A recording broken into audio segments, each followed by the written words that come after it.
So, later.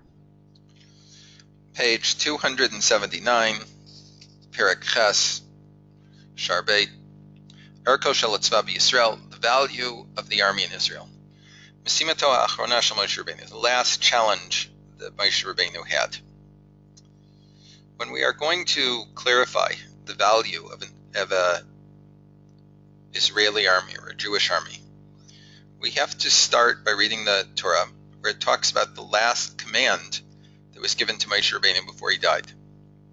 The Torah tells us that Moshe Rabbeinu took this on his shoulders while he was still living on earth. And what was this challenge? It was war. Siyum B'Midbar, Lamed Aleph, Pasukim Aleph and Beis, source 1. By Diber Hashem al Moshe Lemor, Hashem spoke to Moshe saying, Nakom nikmas b'nei Yisrael me'esa midyanim, achar te'asef elamecha. You will surely take vengeance for Bnei Yisrael from the Midianites, and after that you will be gathered into your people. When Chazal are reading these last lines, that Moshe Rabbeinu was happy to do this last mitzvah that fell to him to do, the Sifrei on Matos, Parshat Matos. It's also in the Yalkut Shmoni. It reads as follows, the source 2. Magid shemitato shel Moshe Rabbeinu misakeves lemilchemes Midyan. This fact that we are told here that the death of Moshe Rabbeinu was prevented by the fact that he had to make war against Midyan.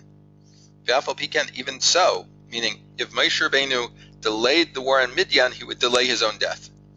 Halach Moshe v'asa b'simcha. Moshe Rabbeinu went and did this mitzvah with rejoicing. Shenamar, it says, V'diber Moshe la'am lemor, as Moshe said to the nation, Hechaltzu, prepare yourselves. Ve'ein hechaltzu ela hizdarzu. And hechaltzu, to prepare oneself, means quickly, speedily. So when Chazal are looking at the words, Acher te'asef elamecha, after that you'll be gathered unto your people, which we are told that this is the only thing that is preventing Moshe Rabbeinu from dying. The last agency that he has to perform before he dies, which is Israel's vengeance from Midian. The achar, and after that, te'asef elamecha, you will be gathered unto your people. And if we look in Rashi, Bereshis, Tesvav, Pasuk Aleph, and many other places as well, every time it says achar, it means immediately. Achrei muflag. It says achrei, it's a long time afterwards. If it says achar, it will be one thing immediately follows the other. And if it's achrei, it is true that this is the chronological order, but it's not an immediate. There are other things as well that are going to happen. So when it says achar te'asef elamecha, we know that immediately, as soon as Moshe Rabbeinu has completed the task of the war with Midian, he will die.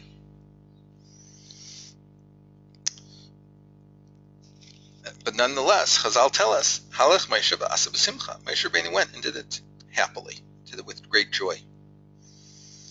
So Chazal learn this out of the word hechaltzu, that he wanted them to do this quickly. There may be other people as well that didn't want to give up the leadership of Moshe Rabbeinu, wanted to keep things as they were. They knew how successful Klal Yisrael had been and so on under Moshe Rabbeinu. And they would not necessarily want to change the leadership, and therefore they would try and push off the death of Moshe Rabbeinu as much as possible. Therefore, Moshe Rabbeinu feels it necessary to tell people to do this quickly, to get ready immediately for war,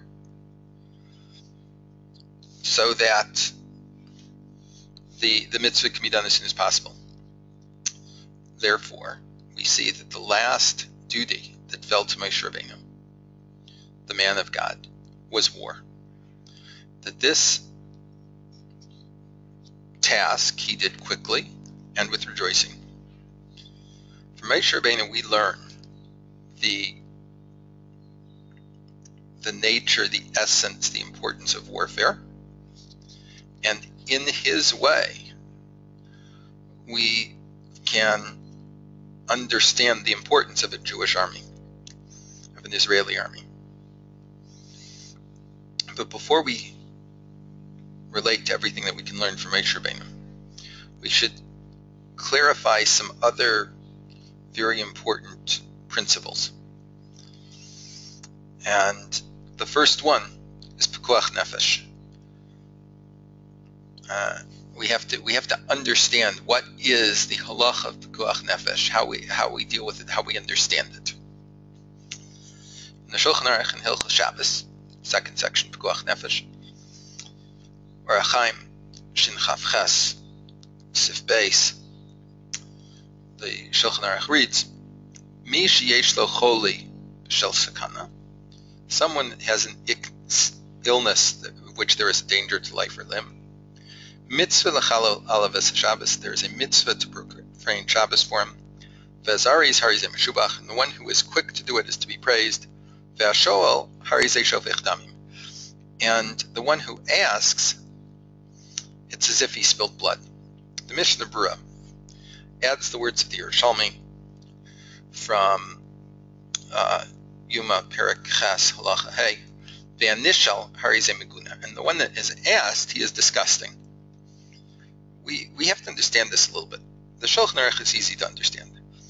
Hashoel harizeh shofech damim, the one that takes the time to ask a shayla when someone's in danger of life or limb, he's spilling blood, because by the time he asks the question and gets the answer, the person may have already suffered irreparable damage. The person's now in danger. If we go to ask, I mean, who knows? So it's as if he spilled his blood. But why is the person that is asked disgusting? He's a Talmud Chacham, perhaps even a Rav Yisrael, that all the time people come to ask them shaylas. So why in this case is he considered guilty for the fact that people came to ask him? This idea that we have in the Yerushalmi teaches us the importance of pikuach nefesh. We're talking about a fundamental principle that must be the inheritance of the entire Jewish people. Something that everyone knows equally well. It's an intrinsic part of our essence, who we are and what we are. And if there's a Jew, no matter how simple he is, who does not understand this principle, that is something that falls upon the Rav of the Kehillah. The Rav of the Kehillah, the Talmidei Chachamim in the Kehillah, have an absolute obligation to teach people the basic principles. And pikuach nefesh is so important and clear that no one should ever have a question that when there's a situation in pikuach nefesh that they have to violate Shabbos. So we see here that even in a case of doubtful pikuach nefesh, of one person, there's a mitzvah to meet Mechal Shabbos. This mitzvah, it doesn't fall on only one person, but it applies to everyone that could do this. Should immediately go and try and violate Shabbos to help this person. The Shulchan Aruch paskins, again, Shin Chaf Ches Sif Tesvav, Amduhu Rofim Shetzarich Grogeres. The doctors say he needs at Grogeres Achatz, one big fig. V'ratzu asara v'heviu lo kol achas grogeres, and 10 people went and ran to bring him a fig. Kulam B'turim, all of them are exempt from violating Shabbos by either by carrying or by harvesting. V'yesh lam schar tov meis Hashem, and they all have a good reward from God. Afilu hivri b'rishona, even if he became healthy on the first one. The doctor determines that this person needs such and such a thing to be cured, and 10 people go to harvest the fig together. Even though he only needs one, they all, run to do it. Maybe one can run faster than the other. We don't know. We're not going to have a race first to find out who's fastest. But a Jew is in danger of life and limb, and therefore, there's a possibility that one of these people may be able to save him. Therefore, they all must run so that they can save this life. All of this, we're talking about the pekuach nefesh of one person in Israel, saving one person.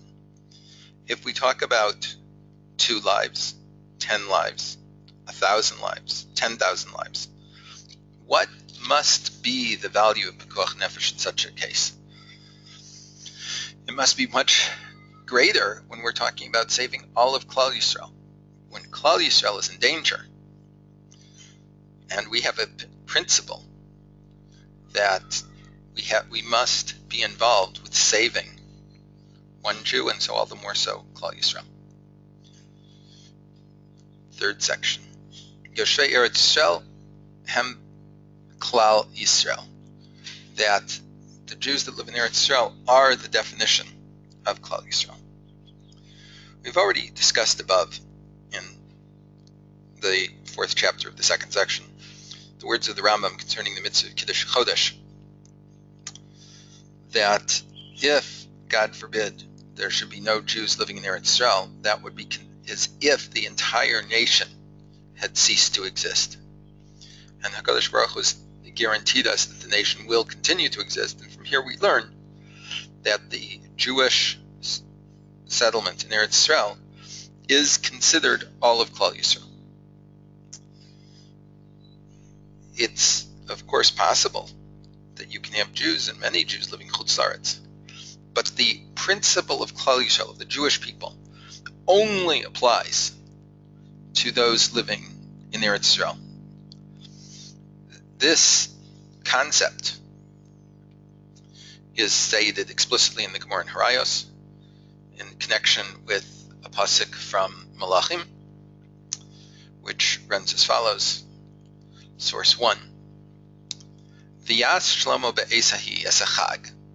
And Shlomo HaMelech made at that time, at the time of the consecration of the first temple, a festival for Chol Yisrael imo, and all of Israel with him.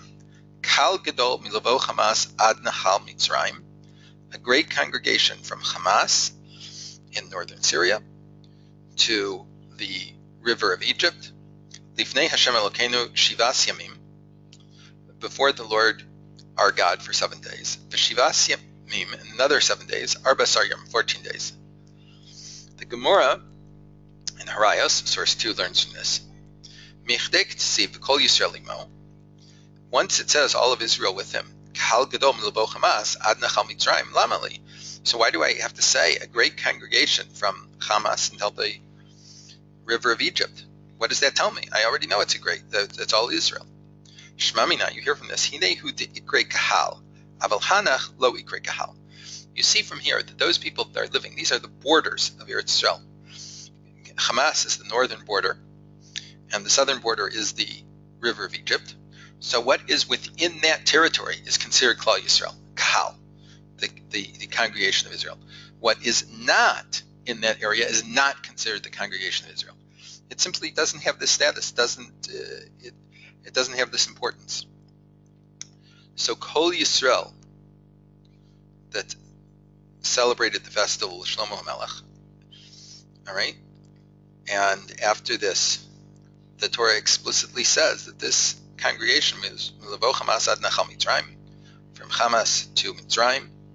So we see from here that the people that are living in this area, which is Eretz Yisrael, they are considered Kol Yisrael. And those that live in Eretz Yisrael are considered Klal Yisrael. It comes out from this, for us, in our discussions, that the state of Israel, if it were in, God forbid, a situation of military security danger, danger to its existence, then Klal Yisrael would be in danger. And therefore, Tzava HaHagana Yisrael, the defense forces of Israel, that defends Israel, the Jewish population in Israel, the state of Israel, is in fact defending all of Klal Yisrael. Because if there would be no Jews in Eretz Yisrael, all the Jews in the world, other places, would not be Klal Yisrael. They would be individuals, not a community. And we see constantly that these defense forces are involved, are participating in operations of Pikuach Nefesh for Klal Yisrael, for the entire Jewish people. No one has the right to say that they are not affected by this.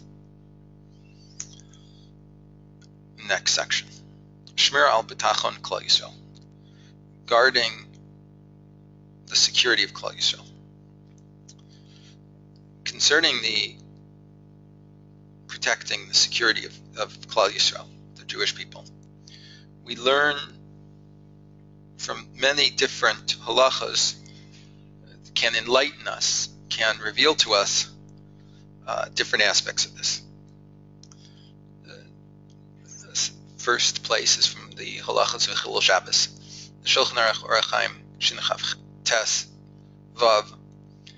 Goyim shetzaru al Eiros Yisrael. Non-Jews that are sieging cities, Jewish cities. Im bau al iskei mamon. If they're coming only to take money.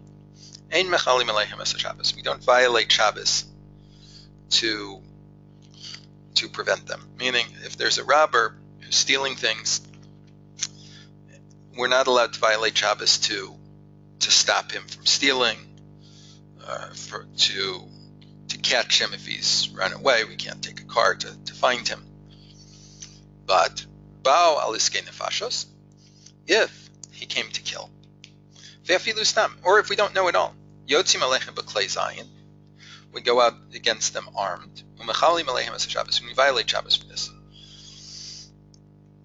When non-Jews are breaking in to steal, even though we know that this may conceivably be dangerous,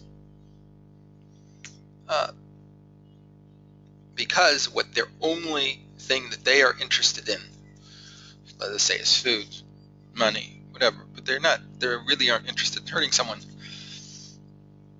In such a case, we cannot violate Shabbos only if they're coming to kill. But in the stam case, afilu stam, we don't know. We don't know clearly what their point is, whether they want to steal or whether they want to kill people.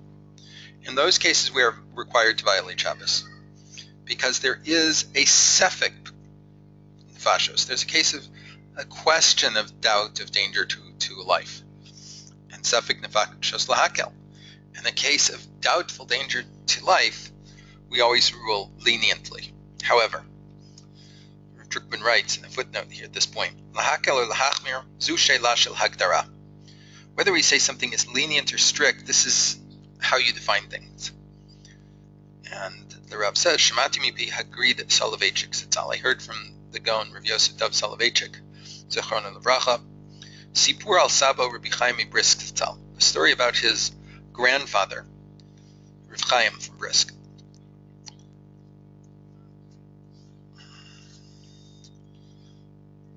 Keshazei hidrich et beno. When Rav Chaim was giving instruction to his son, Rabbi Moshe Zichrono Livracha, Kodem Shnismana L'Rav, just before he was going to take up his appointment as a Rav, Eich Linhot B'Mikrim Shonim, how he should conduct himself in different circumstances. Amar Lo Bein Yater, he said among the rest, Shelagabe Pikuach Nefesh B'Yom Kippurim, concerning Pikuach Nefesh and Yom Kippur, Yesh Lahakel, one should be lenient. Kishalu al Kach at Rabbi Chaim, when Rav Moshe asked Rav Chaim, Yitachen, is it possible? Ech Mekel Harab Yom Kippurim, how is it possible to be lenient in such a case in Yom Kippurim? No. The Rav Chaim answered, V'ki ani Mekel b'Yom Kippurim? Am I lenient in Yom Kippur? Chalila, God forbid. Ani Machmir Pikuach Nefesh, I'm very strict concerning Pikuach Nefesh. The situation is, we have to know from which angle to look at things. Yes, it looks like I'm being lenient on Yom Kippur, but in fact, I'm being very machmir on Pikuach Nefesh. So, when we see that Goyim shetzaru al Eiros Yisrael, when non-Jews are sieging Jewish cities throughout Klal Yisrael, the Shulchan Aruch continues, source 3, Uve'ir hasmucha l'sapar, and a city that is close to the border, afilu lo ba'u ela al isket heaven b'kash, even if the only thing they're coming concerning is hay and straw, mechalim aleichem es Shabbos. Nonetheless, we violate Shabbos to prevent their taking the hay and the straw. Why is a border city different? Rashi explains in Eruvin Memhei Amud Aleph, Sapar ir shemavdelis bein gevul Yisrael legevul Maos, that this is a city that separates between the border of Eretz Yisrael and the border of the non-Jews. Yotzim Aleihim, we go out of them even if all they're wanting is hay and straw. Shema Yilkaduha, maybe they'll capture the city. Misham Tieh Haaretz Nocha Lichavesh Livnehem, and then it will be easier for them to capture Eretz Yisrael. Any break in the wall here would create a situation where there would be a security risk for Israel. And therefore, since there is a generalized security risk, even though this particular issue isn't a security risk, therefore we have to go out armed, even though straw and hay have very little value. The Ramah, in source 5, quoting the Or Zarua, Hilchos Shabbos Pei Dalet Yud Gimel, says as follows. It's a very interesting addition. Ve'afilu lo ba'u adayin, ela rotzim lebo. Even if they haven't come yet, but they want to come. What does that mean to us? How would we translate this into modern terminology? Even if they're only coming for hay and straw, we have to go out. It's because we have some intelligence telling us that there is some danger to Klal Yisrael. What the Ramah is adding is a very important idea, that the intelligence information that we could have creates an absolute obligation to go out and prepare for warfare. I remember when I lived in Ramat Aviv many years ago, and Yitzhak Rabin, Zichrono Livracha, was the Sar B'Tachon, the Minister of Defense, that the last intelligence, photo intelligence, would come in just after sundown. And every Shabbos, the limo would come to pick him up to take him to the defense ministry so that he could see the intelligence information that they had received at that point to know whether they had to take any actions based upon this. And we discussed it at the time, and every knowledgeable person said that there wasn't a problem, because doing this analysis at that time and having the person present that can make the decision immediately, whether you're going to call up troops, whether you're going to move troops around, how you're going to respond to the situation, is in the immediate security interests of Klal Yisrael. Like the Ramah is saying, we have to know that even if all they're doing is thinking about coming, they haven't come yet, they want to come, they're thinking about coming, they're making their plans, we have to frustrate their plans at the intelligence point long before they become realized. Next section, base, Ir Hanidachas, a city that has been seduced to idolatry. The Torah says, we have a general principle about the Torah from Mishlei, Darchecha, Darchei Noam, V'chol Nosif B'Zeh HaShalom. This is labeled as source 3, but it should be source 1, I'm sorry. But nonetheless, we have in Devarim Yud Gimel, Pasukim Tes Zayin to Yud Zayin, Hakei Sakeh es yoshvei ha'irahi lefi charev. He will surely strike the residents of that city by the sword, a city that has been seduced and become idolatrous. Hacharem osa. He will make it prohibited. V'es kol asher ba, and everything in it. V'es behemta lefi charev, and its animals by the sword. V'es kol shlala tikbotz al toch rechova, and all of the booty of the city will be taken into the midst, into the plaza of the city. V'sarafta ve'esh es ha'ir v'es kol shlal la, and you will burn the city and all of its booty. Kalil la Hashem, completely burnt up to God, Elokecha, your God. V'isat tel olam lo sivaneov, and it will be a eternal hill, never to be rebuilt. We're talking about an obligation that is dependent upon Klal Yisrael to destroy an entire city in Israel.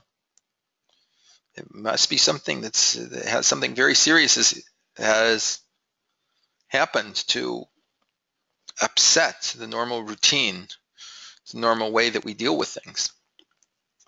But if this exact same thing happened on our border, and we find out, and it's clear to us, there's no doubt, that this city is an Ir Hadin Dachas, it's a city that's gone completely over to idolatry, and we are required to destroy it. Nonetheless, the Rambam Paskins, in the Hilchos Avodah Zorah, Perek Dalet, Halach Dalet, Ve'ein osin Ir Hanidachas b'sapar. You do not make an Ir Hanidachas. We do not destroy the city if it's on the border. And he explains, Kedei shelo yikanzu goyim v'yachrivu es Eretz Yisrael, so the non-Jews don't come in and destroy Eretz Yisrael. The source of this is in the Gemara, where we see it. The question asked explicitly, my time, what is the reason the Gemara asks that we don't destroy a city that has become idolatrous, that if it's on the border between Israel and our neighbors? Shema yishmu go'im, maybe the non-Jews will hear about this. V'yachrivu es Eretz Yisrael, and they will come and destroy Israel. Either because they'll see it as a military opportunity, or they will understand the spiritual degradation that the Jews have suffered, that their level has dropped, and that they therefore may not be having divine protection. For whatever the reason, we don't allow such a thing, because the non-Jews may hear about the destruction of our own cities and say this is a good time to attack us. It would lead to a kind of pikuach nefesh. Milchemes mitzvah, Gimel. We've seen the value of pikuach nefesh, even when relating to a single person, that this essentially pushes aside the entire Torah. And suddenly we see that it applies not only to an individual, it applies to defending all of Israel from its neighbors and so on. But the nature of warfare, going out to war to protect land, is such that someone is going to die. It's the nature of war. And so you would think that this obligation to protect one's life, one's existence, and put aside the entire Torah, that therefore there could not be an obligation to go to war. It would be something that, whatever the consequences, we would have to avoid. However, the Minchas Chinuch,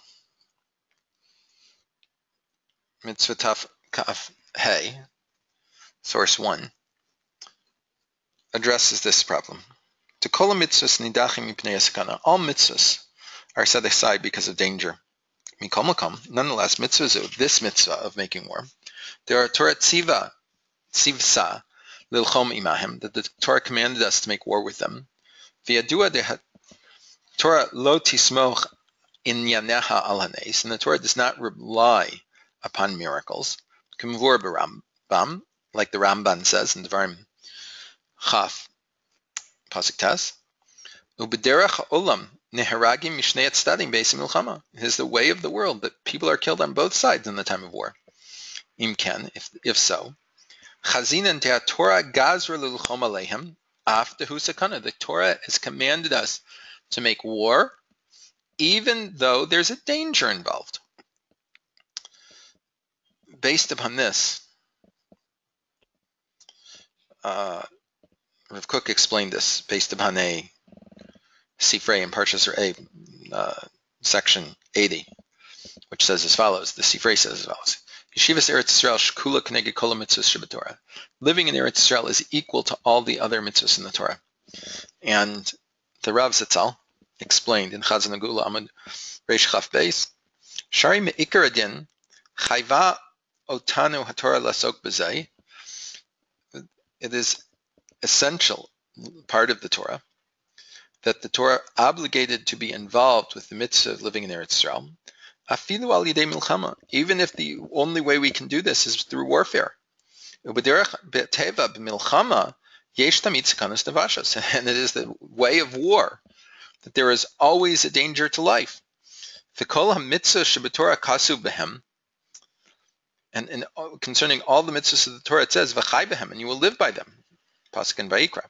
Masha ein kan b'kivush haaretz, which is not true in terms of conquering Eretz Yisrael.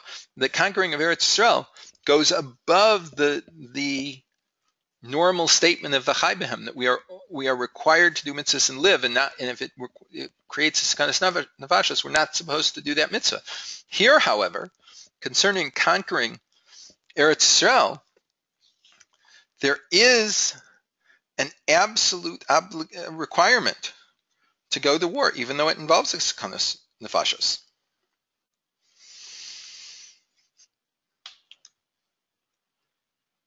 Up until now, we have clarified the subject of the army, security, that this is very important for Israel.